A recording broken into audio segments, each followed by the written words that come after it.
This program is presented by University of California Television. Like what you learn? Visit our website or follow us on Facebook and Twitter to keep up with the latest UCTV programs. Also, make sure to check out and subscribe to our YouTube original channel, UCTV Prime, available only on YouTube.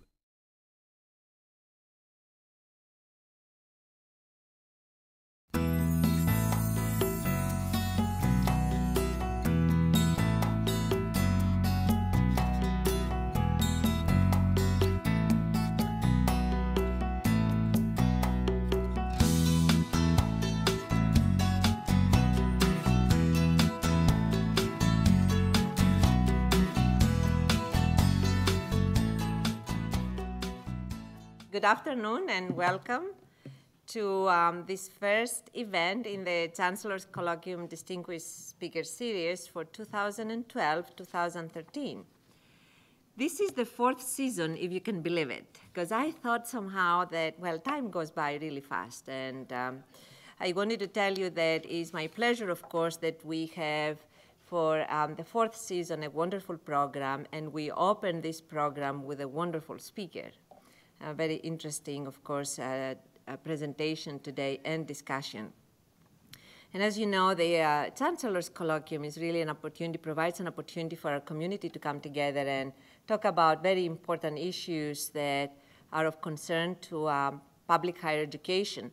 And we are trying to be very broad in the issues we are discussing because our mission is very broad, our scholarship and education is very broad, specifically on this campus, and it is important for our community to be engaged in those very important discussions. So I would like, in fact, to start the introduction of our speaker and our moderator when we come to the discussion and Q&A, and I would like to ask both of them to join me on stage.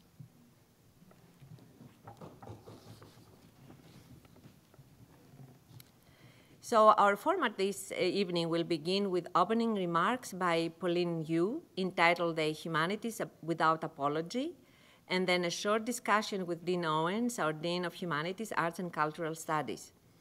And that introduction and discussion will be followed by a question and answer period with the audience, and that period will be moderated by Dean Owens.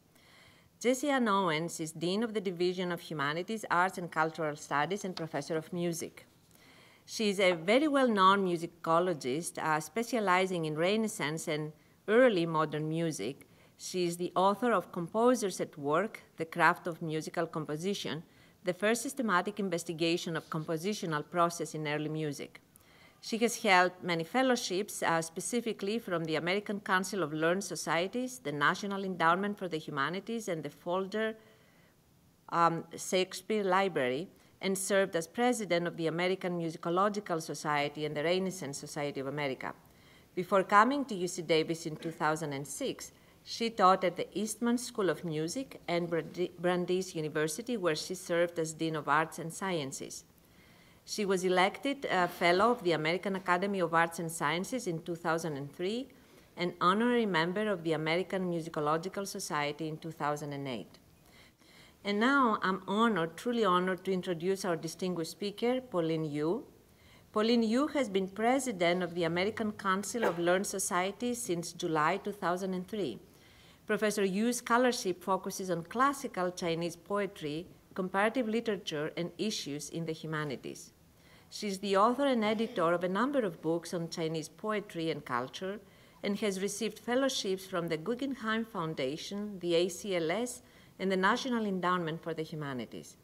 Professor Yu was awarded the William Riley Parker Prize for Best PMLA Article of 2007, and she previously served as Professor of East Asian Languages and Cultures and Deans of Humanities in the College of Letters and Science at the University of California, Los Angeles. We are thrilled, really, that she accepted our invitation to speak this afternoon, and we are very much looking forward to her comments or her remarks, and then the discussion we have later. So thank you very much, and again, we appreciate so much having you here today. Thank you. Thank you. I'm going to go sit down and yeah.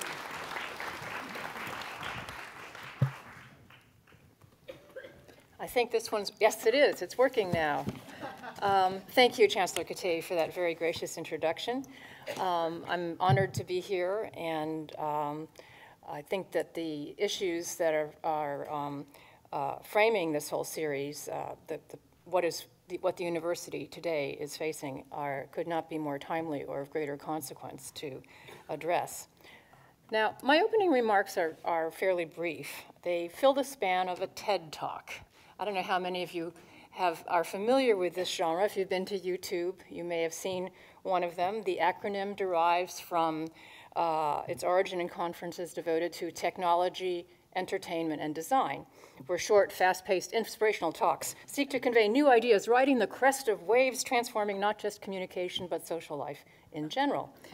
The brevity and seeming informality of these talks, though they're in fact quite well rehearsed, are meant to signal a departure from the decades, if not centuries, of boredom emanating from a podium. Now, a century ago, there weren't any TED Talks, but there was a Teddy Talk, worthy of recall, that you may have heard of. In the tumultuous election of 1912, when former President Teddy Roosevelt was running as a third-party candidate, he was preparing to speak in Milwaukee, Wisconsin, when he was shot by an aspiring assassin. Roosevelt was injured. The bullet penetrated into his chest, but it lacked the force to pierce any vital organ. So he proceeded to deliver his speech, bleeding dramatically, but declaring that he was fit as a bull moose, thus giving a name to his progressive party. What saved Teddy? It turns out the assassin's bullet had been slowed by passing through his eyeglass case, and this is critical, the 50-page text of the talk that he was going to be delivering that was in his suit pocket. Had he planned a TED Talk, he would have perished even before his 10 minutes ran out. Well, I feel fairly safe in this crowd.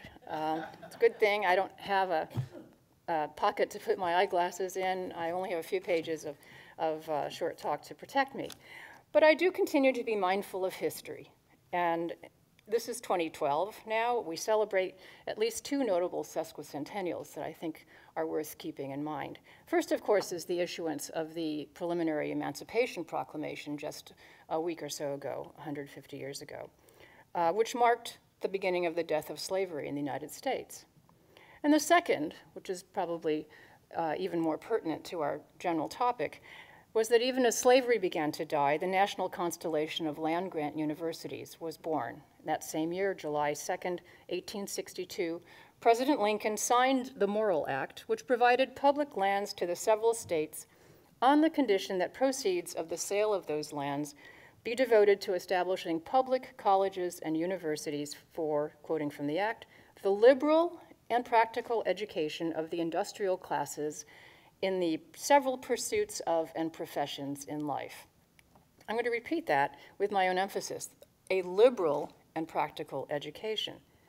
Now, to be sure, the act specified that the new institutions would give scope to the agricultural and mechanical arts, but it required also that this emphasis not exclude the classics and other fields. So we thus have from the 37th Congress, meeting 150 years ago, the affirmation that higher education is a public good, that it is not mere workforce preparation, but education for life, and that such an education should include what we now call the humanities. Sadly, many of today's policymakers in the 112th Congress and elsewhere seem determined instead to celebrate that anniversary by further reducing public support for colleges and universities and promoting the growth of for-profit institutions. I think it's therefore incumbent on all of us who prize and pursue humanities scholarship to make the case for its enduring value. Advocates for the humanities have often been too shy in making that case. In the early 20th century, one foundation program officer observed that with the quick march of science, philosophy and humanism have gone under a cloud. When they assert themselves, they are prone to do so apologetically, on the ground that they too are or can be scientific. And much of the subsequent discourse about the humanities by humanists themselves has been consumed by a tone of self-defense, hand-wringing, crisis-mongering, and invidious comparison to other fields. I think we should not apologize and we should not self-marginalize. We can and must state clearly and concisely that the humanities are an essential element of our academic and cultural infrastructure. They have always been integral to the university's role as a knowledge-bearing institution, as an incubator of innovation, and as an essential repository of intellectual freedom. Scholarship in the humanities is extraordinarily vibrant. How do I know? The evidence cascades into the ACLS offices, or more precisely into our computer servers every year. Our annual competitions for fellowships and grants receive more than 3,000 applications and 11,000 letters of reference for more than 350 awards that we make, carrying a total of $15 million. Our intensive peer review process mobilizes the essentially voluntary contributions of nearly 700 scholars. And if some of you are here today, I thank you on behalf of everybody. I serve as a reviewer myself in 2 of the competitions and can confirm that this is hard work indeed, but work that leaves absolutely no doubt about the quality of humanities scholarship today. The importance of the questions posed in proposals, the acuity of the arguments made, the impressive range of the evidence already marshaled, and the expressiveness with which conclusions are presented all provide stunning evidence of the cumulative progress of humanities scholarship. At one recent ACLS board member, a member who won an ACLS grant in the 1970s and also served as a reviewer in a recent competition, commented both happily and a bit ruefully that his proposal wouldn't stand a chance of being approved today. I'm pleased to note that applicants from UC Davis have been conspicuously successful in ACLS competitions. Here, if you're sending a proposal in from Davis, you have a 1 out of 8 chance of receiving an award from ACLS, while the average national success rate has been 1 out of 15 or 16. I don't know what the magic potion here is, but it's working. Faculty and students here have been awarded over $1.7 million from ACLS, and 80% of that has come since the year 2000, which is another interesting fact. UC Davis fellows have been especially prominent among winners of our prized Burkhardt and Rice-Camp fellowships, which are awarded in very stringent competitions among younger scholars. Their achievements help us make the case for the vitality of the humanities. If we are to give the infrastructure of intellectual innovation in the humanities both the attention and the resources it requires, I think there are several points that we must drive home, and I will just make 5 today. First, it cannot be asserted strongly enough that the humanities are research fields. They're not simply compendia of received wisdom or a refined taste acquired through extended connoisseurship. The simple proposition is obvious to many in this room, but is easily submerged because the practice of humanities research is often individualistic, and the results are likely to be presented in a form that does not explicitly recapitulate the process of discovery and research as a standard practice in the natural and social sciences. But everything we value about the humanities, the knowledge they convey, the insights they provoke, the understandings they sustain, derives ultimately from the hard work of skilled and dedicated researchers. This work requires advanced expertise, exacting methods, and authoritative standards. Without it, our rich past would be opaque to us. As the historian Anthony Grafton of Princeton has pointed out, the rigorous methods and standards of the humanities give them a critical role in preserving the cultural heritage of the nation and world, preserving languages, preserving skill in the authentication and interpretation of works of art, preserving long-form, demanding expository writing. Of course, all of these areas also produce innovations, new pedagogies for classical languages such as Arabic, Chinese, Greek, and Latin, for example, as well as for the whole range of modern languages. But there are central humanistic skills, traditional in nature, such as the editing and interpretation of difficult texts in little-known languages, which American universities have fostered and preserved. My second point is a corollary to the first. Humanities research constantly renews itself, asking questions again that were thought to have been answered definitively, and transforming how we see the world around us. That transformation is consequential, and I'll just give you one sesquicentennial example since we're on the theme of birthdays. In the past 50 years, a burgeoning of scholarship on race in America has revised significantly how we understand the Civil War. As Harvard President Drew Faust pointed out in her recent Jefferson lecture, commemorations of the war's centennial in the 1960s looked back to a war between the states, which was portrayed primarily as a clash of industrial and agricultural civilizations. Today, we understand that racial slavery was the root cause of the irrepressible conflict, and that African Americans were critical agents of their own emancipation. Research tests old ideas and creates new ones. Without the renewal provided by research, the public humanities and the humanities in the curriculum would quickly wither away. And I don't need to tell you that a distinctive feature of humanities research, and almost all new knowledge produced by it, is that it's largely a public good, yielding little commercial gain to its creators. While the printed or digital presentation of new knowledge can be copyrighted, the knowledge itself cannot be patented or sold. Any investor in humanities research is investing on behalf of the public. Point 3, humanities research catalyzes teaching. Just as students who directly engage with faculty have better educational outcomes, faculty who directly engage with what they teach provide a better education. Over the past 150 years, American higher education has grown in scope and expanded in power because individual faculty in the system assumed the dual role of scholar and teacher. Scholar teachers whose intellectual horizons are broadened by research are best able to educate students in the liberal arts, expanding their intellectual horizons and instilling in them the same habits of lifelong critical inquiry that they practice themselves. I think one of the best examples of this power is recounted by Andrew Delbanco in his recent terrific book, College, What It Was, Is, and Should Be, and involves the Columbia art historian Meyer Shapiro. Evidently, when Professor Shapiro lectured on the French painter Cézanne in his classes, students were said to have, are supposed to have said, "Whatever he's smoking, I'll have some." Point 4, the humanities undergird democracy. Luc Menand, a professor of English at Harvard and staff writer at The New Yorker, maintains that the academic's job in a free society is to serve the public culture by asking the public the questions the public does not want to ask, by investigating the subjects it cannot or will not investigate, by accommodating the voices it fails or refuses to accommodate. Academics need to look to the world to see what kind of teaching and thinking needs to be done and how they might better organize themselves to do it. But they need to ignore the world's insistence that they reproduce its self-image. The question Menand refers to are, I would argue, precisely those posed by the humanities.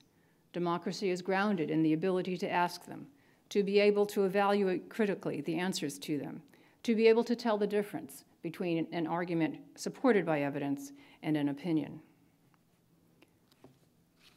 My fifth point has to do with the crucial role that the humanities provide in helping us to understand the world we inhabit. It is the humanists' insistence on local knowledge, on regional knowledge, that can help us to focus and clarify the vision of an otherwise quite monocular globalizing lens. Since the tragedies of September 11th, we've frequently heard the phrase, now more than ever, used to advocate the need, for example, for sustained study of critical languages and cultures other than our own. But I think the imperative has always been there to do so, as well as our central role in the humanities to fulfill it. I've often quoted the sociologist Nancy Ruther, who said that higher education is an aquifer, not a spigot. Colleges and universities, she argues, cannot be built in response to immediate needs as a spigot someone can turn on for the expertise they need at the moment, but should be conceived as a deep reserve, built up slowly and sustained over the long term on the assumption that those specific needs will arise, they cannot be anticipated. Global education takes time and commitment. Deep knowledge of particular parts of the world cannot be reproduced overnight, or produced overnight, for that matter, as Mary Louise Pratt, the former president of the Modern Language Association, has written. It has to be built up over years, supported through real relationships with people and institutions abroad, passed along, invested in, and valued independent of the contingencies, fears, and passions of a moment. And that is why no understanding of a globalizing world can be achieved without a sustained commitment to humanistic study. ACLS has documented the changes in the landscape of the humanities over the last 30 years through the Charles Homer Haskins Prize lectures delivered at our annual meeting each spring. And if you aren't familiar with them, I urge you to take a look at them. They're all available on our website at acls.org. And they really do give you a good sense of who the real stars in the humanities have been for the past 3 decades. Every year, delegates from our learned societies select a distinguished senior scholar to deliver the lecture, asking him or her to reflect on a lifetime of work as a scholar, on the motives, the chance determinations, the satisfactions and the dissatisfactions of the life of learning, and to explore through one's own life the larger institutional life of scholarship. The resulting intellectual autobiographies, and one lecturer referred to his rather wryly as an auto-obituary, collectively limn the changing intellectual landscape of the humanities, both in its slow evolutions and its sometimes tectonic shifts. In what brief time remains, I can only cite one example, but I think it's a telling one, that of Clifford Geertz, who died in 2006 and was perhaps the best known and widest read anthropologist of his generation. In his Haskins lecture of 1999, he recounts how he came to rework the very concept of culture itself. When Geertz began his fieldwork in Indonesia, anthropologists saw culture as a diffuse and all-embracing, all-seasons explanation for anything human beings might contrive to do, imagine, say, be, or believe. It was a super-organic force that shapes our lives as a cake mold shapes a cake, or gravity our movements. But as Geertz participated in the life of a Balinese village during his dissertation fieldwork, he found that this rigid, free-floating concept could not help him in understanding his new neighbors, or in discovering who they think they are, what they think they're doing, or to what end they think they are doing it. To achieve that insight, it was necessary, he concluded, to gain a working familiarity with the frames of meaning within which people enact their lives, using conceptual tools drawn from philosophy, linguistics, semiotics, history, psychology, sociology, and the cognitive sciences, as well as to some degree in biology and literature. This focus on meaning and meaning-making helped him see his neighbors as active agents in creating their own life experiences, not as automatons playing out a predetermined script. Geertz's powerful new conceptualization not only moved symbolic anthropology to the center of intellectual life, but also highlights how this once central object, also highlights the central object of all the humanities, understanding how humans create and express meaning. Today, as we consider the issues facing the American university, I think it's worth viewing our situation from a global perspective. Indeed, the rest of the world has recognized the manifest strengths of American higher education, chief among which is its historical commitment to the liberal arts and to the humanities, even as current fiscal stringencies are pressing hard upon it. That the U.S. system is really at its apogee throughout the rest of the world in its influence, while increasingly undervalued at home, is ironic to say the least. Even as public disinvestment in higher education continues apace here, many national educational systems are converging on American models. Observers in the United States have witnessed the astonishing expansion and ambition of higher education throughout the world, especially in Asia, what's been referred to as a gathering storm, with a raft of mixed feelings. But we would do well to observe how others have come to value what we are now putting at risk. Richard Levin, president of Yale University, has documented in a recent article what he terms the rise of Asia's universities.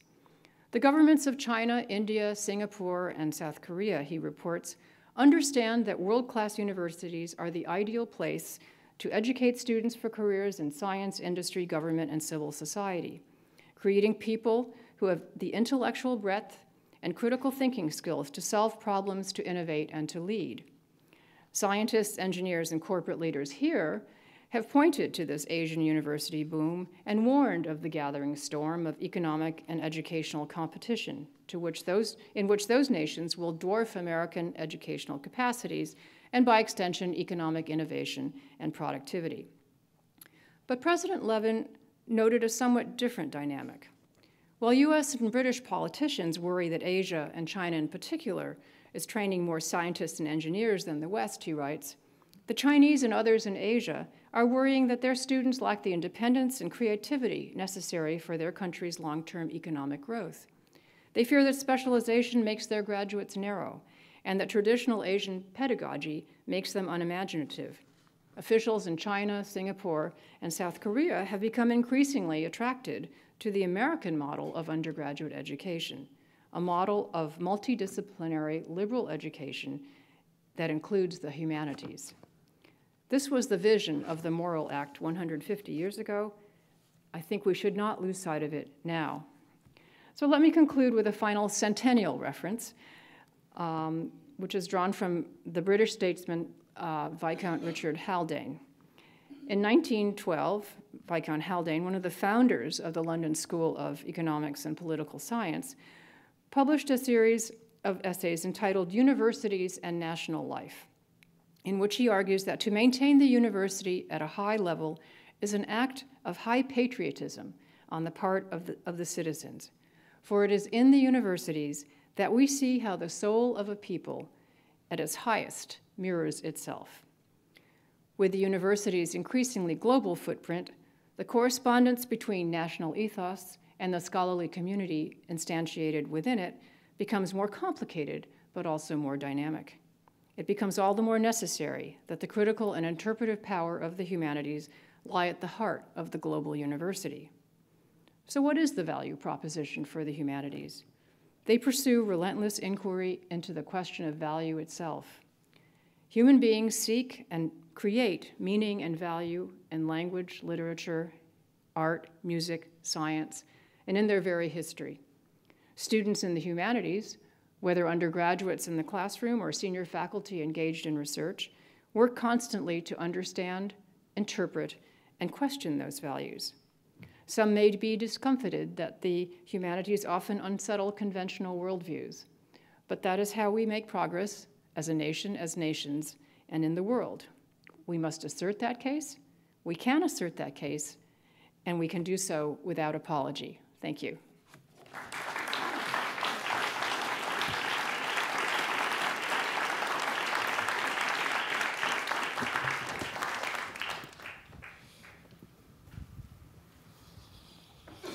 Thank you, Pauline. It's wonderful to hear your thoughts on the humanities and some of the challenges that we're all facing.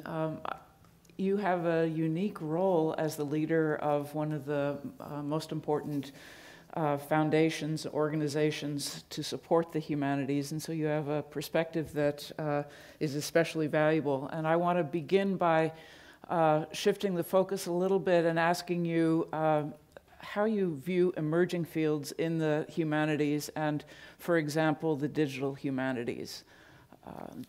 It's sometimes hard for fields to come into focus and for universities to understand how to help them flourish, and I wonder what perspective you might have on that from ACLS.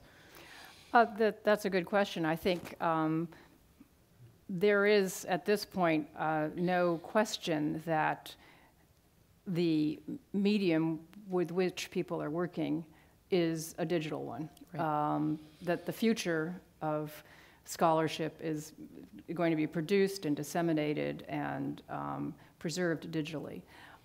It's also true that digital technologies are very useful in understanding the past, and whether it be through databases that have been compiled and now can be analyzed, or texts that have been scanned and that people can now search for, or archaeological evidence that can be analyzed as well. So I think that the digital humanities may become a term that is as obsolete as the print humanities are now. We don't say the print humanities. You know, when we're usually talking about things that are going to appear in printed form. It may be that within our lifetime we won't be talking about the digital humanities. We'll simply be talking about the humanities and assuming that digital methodologies are central to the practice. This is not to say that I think that print is going to go away and that print publication isn't going to continue. I'm one who believes that the imminent death of the book is something that has been prematurely announced, and that That's good. we're likely to keep seeing people. I mean, and just look at your bookshelves and ask if you think that that there is a scarcity of books at this point. Now, there are some challenges that face presses, but that's a different question. But this is not to say that the question of the digital humanities doesn't raise questions about what methodologies people should be favoring. These things are perennial, they're cyclical. Every 10 years or so, ACLS has issued a report on means of scholarly communication, and it's always been to announce that something new has happened, but it seems as though the evolution does sometimes take a while. But what's interesting about the digital humanities is that it reflects the fact that these digital technologies are now everybody's to use. If you think back 50 years ago, who got to use computers? Universities, the military, some few corporations. Now everybody does, and now I think faculty have to recognize the fact that that students are equally, if not more, comfortable using digital technologies than print technologies. But the digital humanities are, referring to the ability of scholars now to look at texts with these new tools, to ask new questions of texts, to be able to disseminate them in new ways. And we are seeing centers of digital humanities being created at various universities. There's a sort of parallel organization of centers of digital humanities that mirrors the consortium of humanities centers and institutes, the CHCI, that brings together the 160 or so humanities centers around the world. I mean, eventually, I think they will all come together. And, I'm sure, I think at Davis here, many of your projects involve digital technologies. But I think it's very exciting to me to see that humanists, of whom it has, I think, quite unfairly and incorrectly been said that they are unduly conservative in their approaches to knowledge, are in fact some of the real innovators in the academy and using these technologies to ask new questions of old materials. Okay, thank you. You've mentioned the centers, and I'd like your thoughts on the changing landscape and infrastructure of the humanities. All sorts of humanities centers with fellowships and learned societies, obviously, and other kinds of structures. Do you have a sense of where all this is going? It seems much more complicated than it once was. Yeah, I guess, does anybody, how many people think that there is even an infrastructure in the humanities? Well, I think, we are often, it's often invisible to us, but, most obvious probably as faculty and students in the structures of departments at universities. That's what we're most familiar with. But there are many other structures and organizations that actually play a very important role in our research and teaching activities. The Humanities Center, which Davis has an excellent example of, is one. It's a wonderful space to bring people together from different departments who are looking at problems across departmental lines that could best be answered by more than one person knocking his head or her head against somebody else's. And so I think these have provided a terrific kind of laboratory for the humanities that is an international phenomenon. The Consortium of Humanities Centers and Institutes has in its membership such centers that really are all over the world, and it meets all over the world as well. These humanities centers are important space for faculty to conduct their research and scholarly activities. Learned societies are an equally important structure that is outside the university, that is a very important place for people within a particular discipline to gather together to talk about issues of shared concern, to establish the standards of the discipline through the journal, through the papers that are presented at annual conferences and such. These are organizations that survive with three sources of revenue: membership dues, revenues from their journals, and revenues from their annual meetings. And this tripod of support is something that I think the societies themselves are becoming increasingly worried about as the financial stringencies have affected the lives of all of us.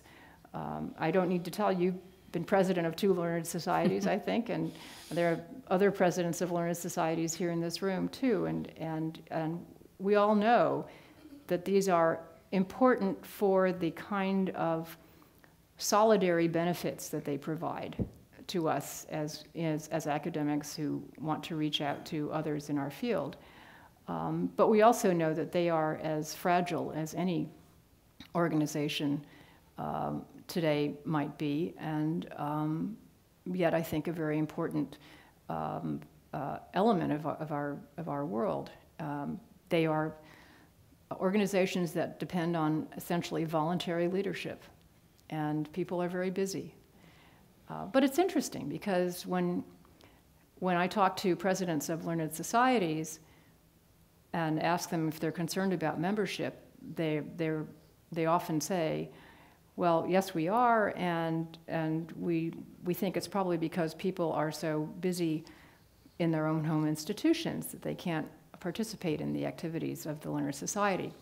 When I talk to deans of universities and ask them, how are they, what's the citizenship of their faculty like? And then they say, well, they're never around. They're all busy working. They're all busy in their learned societies. And so, I mean, I don't know where the faculty are. They're somewhere, each one thinks that the other one has claimed the allegiance of faculty. But I think the fact is that both do, and but that each individual faculty member's time is limited, and yet clearly each of these elements of the world in which we function provide very valuable benefits to us.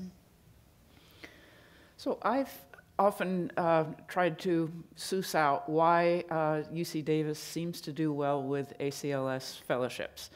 And one of the answers, I think, is that we are a relatively new humanities division in some ways, and it's a division built on the premise that we are part of the public mission of this land-grant institution, and we are kind of fearless in trying to figure out a new way of doing the humanities. And I don't know whether that's the right answer or not, but I'm struck by the fact that we do better with ACLS than we do in some more conservative kinds of competitions. And I'm wondering about your role as the leader of ACLS, about how you are helping shape the changes and developments in the humanities through through the way you're funding what projects you choose to fund? Well, on the one hand, I don't want to take any credit for how you are doing. I think this is the UC Davis performance in our competitions is really exceptional. I told you it's about twice as successful as Harvard, Princeton, Yale, Columbia. I mean, it's just really, really quite remarkable. And I personally don't have anything. I mean, these are the judgments of peer reviewers whom we do consider to be the most broad-thinking, enlightened scholars in the country who come together and really thrash through the process of winnowing down a list of awards to the lucky few. I think that it's interesting that you think that ACLS is more forward-thinking, because I think for a long time it had the reputation of being probably more conservative or backward-thinking. But I do think that we have programs that recognize forward-moving developments in the field. We have programs that support the digital humanities, for example, fellowship programs. We have a fellowship program that supports collaborative research in the humanities. That was not a very commonly found opportunity until just a few years ago. So in that sense, our programs, are perhaps, riding the crest, crest of certain waves. But I have to say that, as far as the overall competitions are concerned, it's a judgment of quality made by very smart people in a room who have a lot of things to choose from, and I think you should just take pleasure in that. Okay. Let me open up the questions to the members of the audience. Margie, why don't I ask each of you who is going to speak to introduce yourselves? Okay, thank you. I'm Margie Ferguson, and I'm in the English department, and I've really enjoyed Pauline's talk. We knew each other years ago in our youth. She's still young, but I wanted to actually take up just where you left off and also go back to something that Professor Yu said in her talk as an anecdote about someone in a fellowship competition, a judge of a fellowship competition, which was that he or she wouldn't have stood a chance in the 70s, something. I want to ask a little bit about the idea of progress in the humanities, because I think almost all of us my age and older look around and say, I wouldn't have gotten a job had I been coming on the market now. We're all aware that things have changed, even though in some ways, statistically, the Modern Language Association shows jobs have been bad. We have been overproducing PhDs in the humanities for the last 30 years. So the perception of decline may not be completely borne out. But I really do wonder about whether we can talk about progress in the sense of humanities scholarship is somehow more rigorous, or the evidence is more full or better sifted now than it was 30 years ago. I mean, we're in the business, and certainly you as a classical Chinese scholar are, of saying, well, maybe I don't know as much as someone who died 700 years ago. And I think of the humanities as not only sometimes engaging in progress, but also, and this is something that's hard to explain when we're defending ourselves or even just conversing with peers, we're engaged in trying to think about recursive time and forgetting, loops in time and uneven developments across different spaces, losses in translation. losses of cultural monuments, like the souk in Aleppo this week.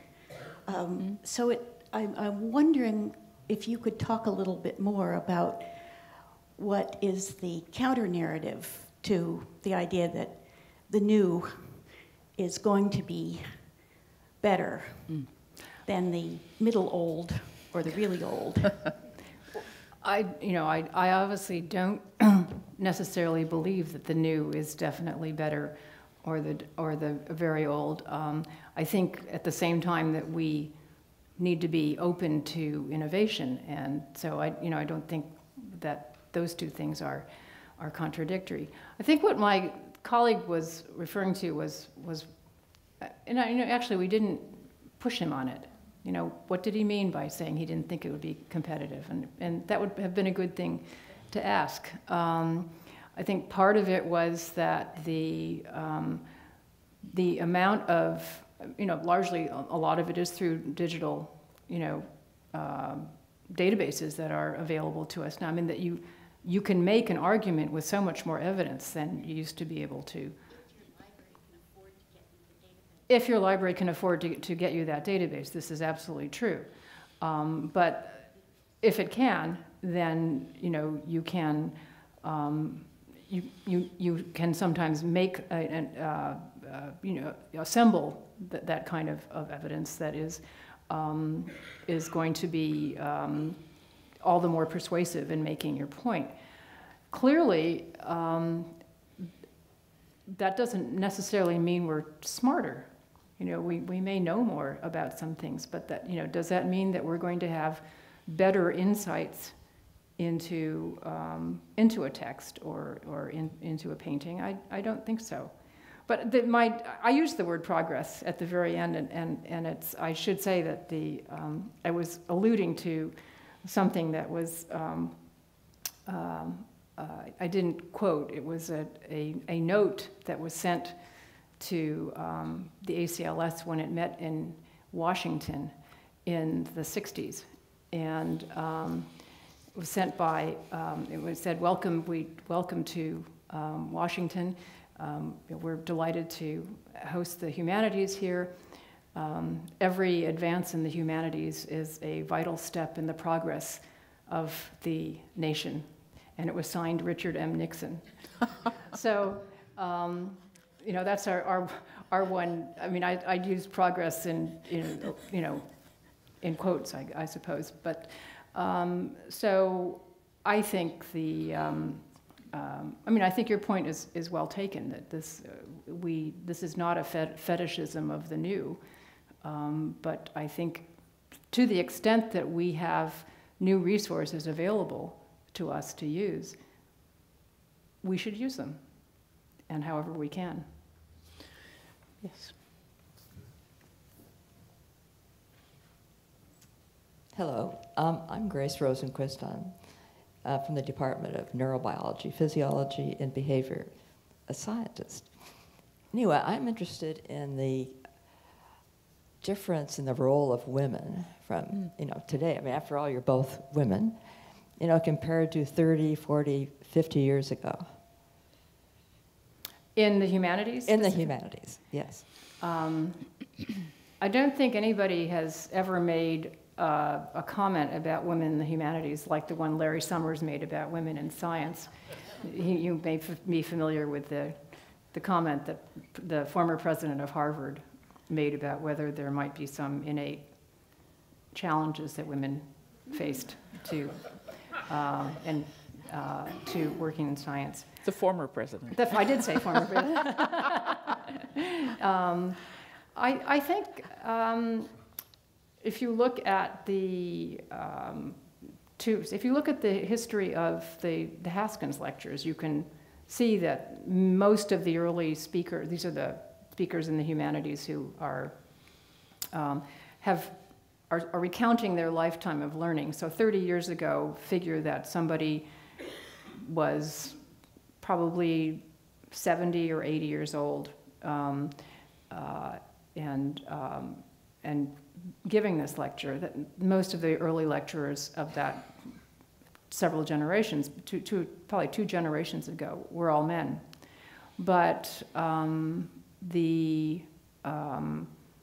think the humanities as a set of disciplines have, over the years, not experienced at all a dearth of women. I think they've been a field that helps the university to make sure that its faculty include more rather than fewer women. In many fields, I think probably the majority of graduate students in the departments are women, which is not to say that the men are endangered species in the humanities, but the women have played a very prominent role. If we look at the presidents of our learned societies, I mean, Jessie Ann, Margie, both are presidents or incoming presidents. I haven't done an official poll, but I think that there are probably more women than men. Huh. It's pretty close. In fact, a friend of mine who was running for president of Learned Society saw that his opponent was a woman and figured he wouldn't win. So. Hi, thank you for being here. I'm Catherine Burnett from Art History, and I'm also the Director of East Asian Studies here. Given that parents are now concerned that their children get jobs after high school and college graduation, and the big emphasis in K-12 education on math and science to the detriment of the humanities and the arts broadly defined, how can we change the discourse? How can ACLS and universities at large generally change the public discourse and conception of the importance of humanities? That's a very good question. It's sort of, one that I ask myself every day. I had a great conversation yesterday with a group of undergraduates here at Davis who are honors students from all disciplines, not just the humanities, but social sciences and the sciences. And that was the question that they raised too. I mean, that the pressures from parents to major in something that is going to guarantee employment after they graduate. And I think there are a couple of parts to the answer to the question. One is that if you look at K through 12, why is there so much emphasis on science? Well, I think Chancellor Cote probably knows this better than I do, but I think there you're talking about trying to improve what is a dismal situation in the K through 12 situation, of people that, insufficient numbers of people who are really trained in science and able to inspire students to be interested in science at all. So I think a lot of that is probably remedial to a certain extent and trying to correct a really serious problem. It is also the case, however, that I think I read somewhere that the field in which there are the fewest people who have actually studied the subject in, say, high schools is history. So that's a problem too. I mean, I think it would be good if we had people that are trained in all disciplines teaching in our high schools, and I'm that world is one that I really don't feel that I have much to offer about in the way of commentary, because I really haven't focused on the K through 12 world. Although I agree that until it's improved, that we will continue to face problems in our universities. My answer to the question is that, and it's the one I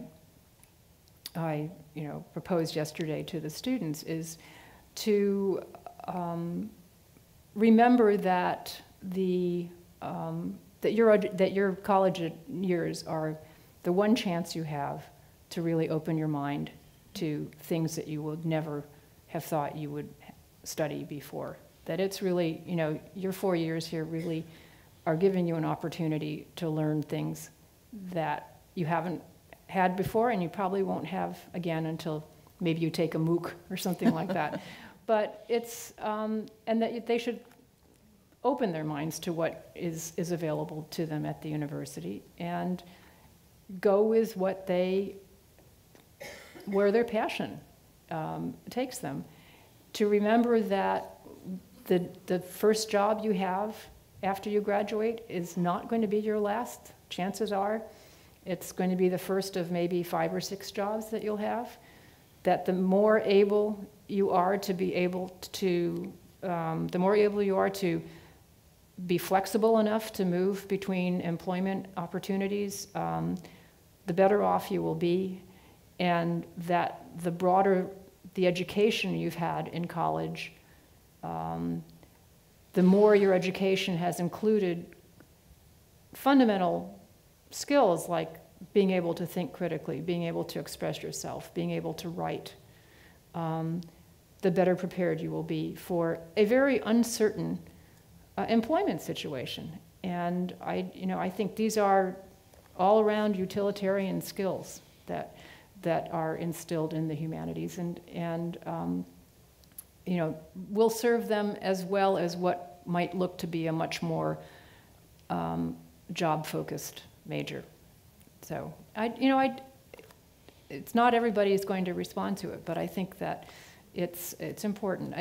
One can also cite, CEO after CEO who says, given a choice between a major in accounting and a major in philosophy, I will take the philosopher because that person understands complexity and can read between the lines, and we need people like that. We need people to be able to look below surface value and look at a balance sheet and say not only what's there, but ask why is that there?